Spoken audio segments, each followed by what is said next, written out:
Hey folks, so unfortunately the title of this video is not clickbait. Early access does give you an unfair advantage that you will not be able to get if you miss out on it. And as for whether or not this advantage is something that you consider particularly important, that may depend, but I do want to at least point it out because it's something that I hypothesized might happen before early access came out, and I was correct, so I'm just going to outline it. So, here's the problem.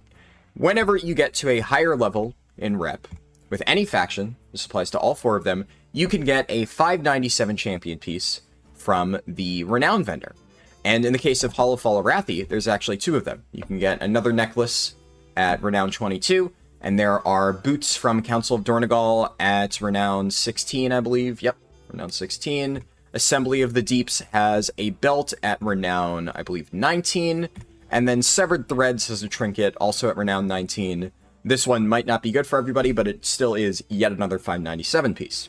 So rep farming is very important. Rep farming is basically the thing that everybody's going to want to be doing right now before the expansion, or rather the raids come out, because honestly, all of the other sources of gear pale in comparison to 597 item level stuff. The only pre-raid gearing method that will compare to this is delves, but only when delves are unlocked on Heroic Week, because right now you can only go up to delve level 3, which is just the leveling stuff. It literally gives worse gear than world quests. And speaking of which, world quests are available on early access. And as you can see here, the world quest that I'm currently sitting at expires in 1 hour. And I'm recording this about 12 hours after the start of early access, and it lasts for another 3 days. And there are tons of other world quests. This one ends in 7 hours. This one ends in 1 day. All of these world quests will not be accessible to people who don't have early access. And I thought this might happen because I looked through every single interview, and not once did Blizzard actually say world quests would be disabled. I saw a lot of people falsely claiming that they would be disabled, because they just assumed it would be, and with good reason, I would say. It does seem like it might give an unfair advantage, because it does give an unfair advantage. Whenever you complete a world quest, you get a, as this says, one-time warband reputation bonus. I will go ahead and complete the world quest just to show you. Alright, last thing for the world quest, that should be completion, yeah. And as you can see, 50 rep. Now, obviously 50 rep may not seem like a lot in the grand scheme of things. I should note that sub-world quests do give more, but there are two very important things that we need to consider. For starters, is that contracts exist. Now, the expansion has only been out for 12 hours at this point. I have not had time to either craft one myself or buy a contract. Right now, contracts are worth like 50,000 gold per. I don't really want to spend that. I'm probably going to try and make one myself. But every single world quest that you complete while you have a contract active, when that contract is rank 3, which it is possible to get rank 3 contracts. Another thing that I know many people were speculating is that you wouldn't be able to get profession knowledge, this stuff, and I very much can. You can't really see it because I haven't leveled it up, but I've unlocked a bunch of treasures and stuff that increase my profession knowledge. That works. You can level up professions, and there are rank 3 contracts right now on the auction house. Not many, but there are, which at least tells us that we know it's possible. People have managed to get their skill high enough to get those rank 3 contracts, and that is plus 15 rep for a faction of your choice every time you do a world quest. And again, 15 rep. It might not seem like a lot, but all of that adds up. And here is the core issue. We don't really know exactly how much reputation is going to be available for all of these factions before the raid releases.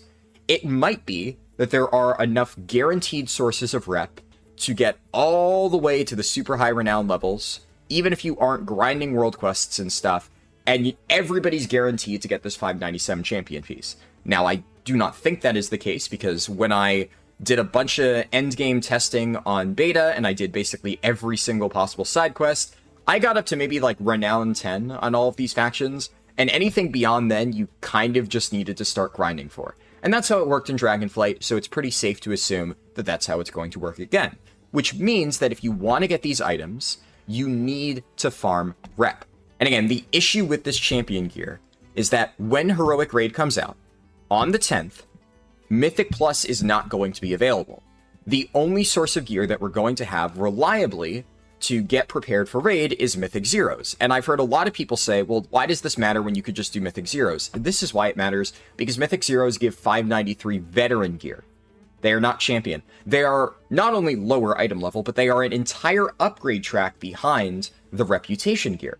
Hey folks, so after recording that initial section of the video, I actually went around and did a bunch of other testing, and I realized that things are even worse than I thought, or I guess for early access players, better. Really depends on your point of view. So one thing that I went and checked is the Hollowfall event, Spreading the Light. And while the weekly box, the thing that you're supposed to get like a one-time cash reward for, that thing is disabled, as with most of the other one-time events, and I assume that is what Blizzard meant when they said that early access weekly quests won't be available.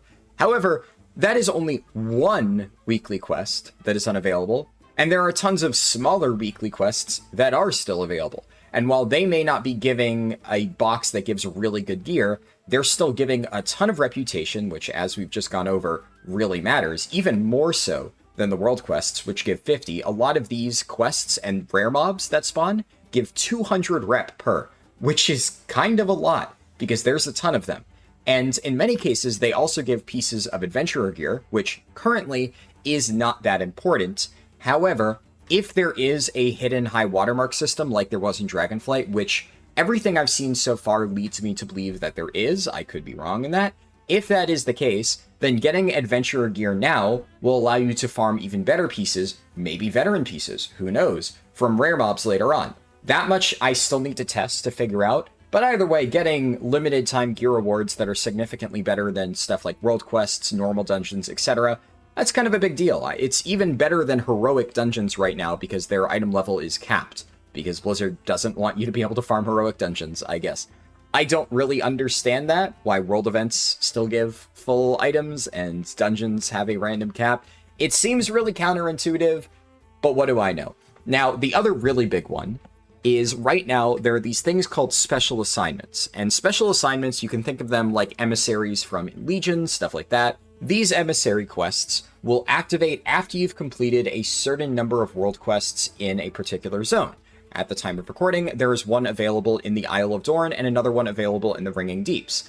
And since a bunch of world quests in the Ringing Deeps were about to expire, I went ahead, I completed those, and I unlocked the Ringing Deep special assignment and went over there to see what it was about. Now, it takes a while to complete. It's probably not meant to be done solo, especially at this gear level, but I got done with it.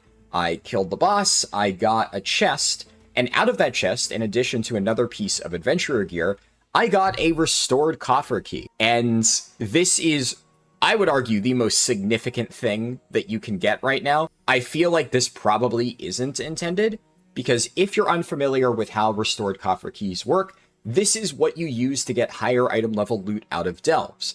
You can stockpile these as you get coffer shards out in the world, or just loot it directly from chests like this.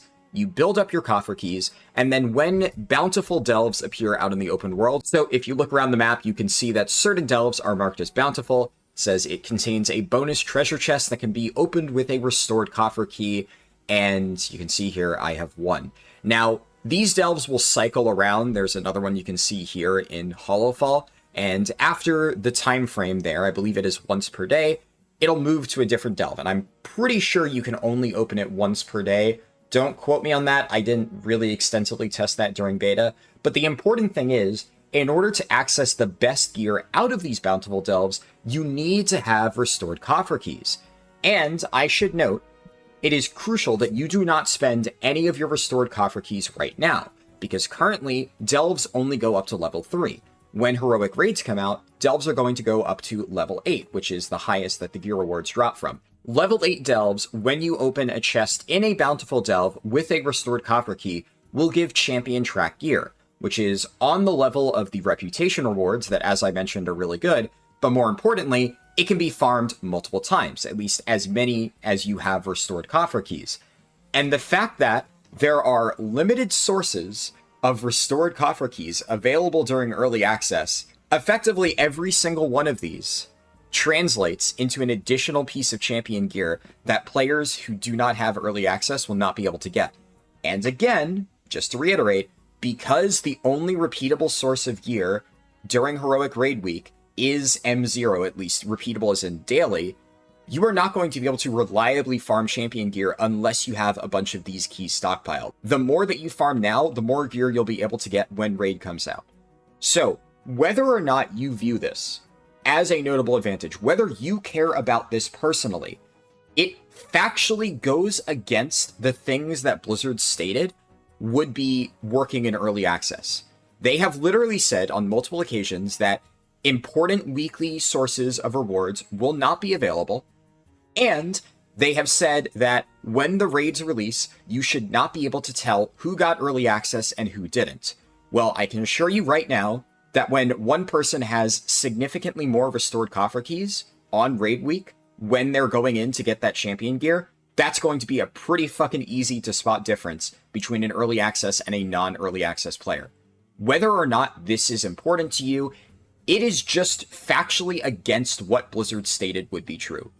They just lied. And, you know, I think that's kind of a problem, so I wanted to make this video and draw attention to it.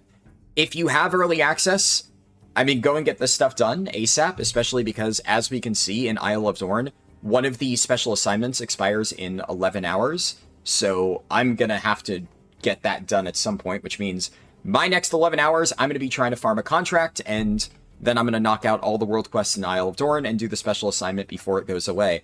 Because, I mean, hey, if it is working, obviously we're going to take advantage of it. I'm not going to miss out on that.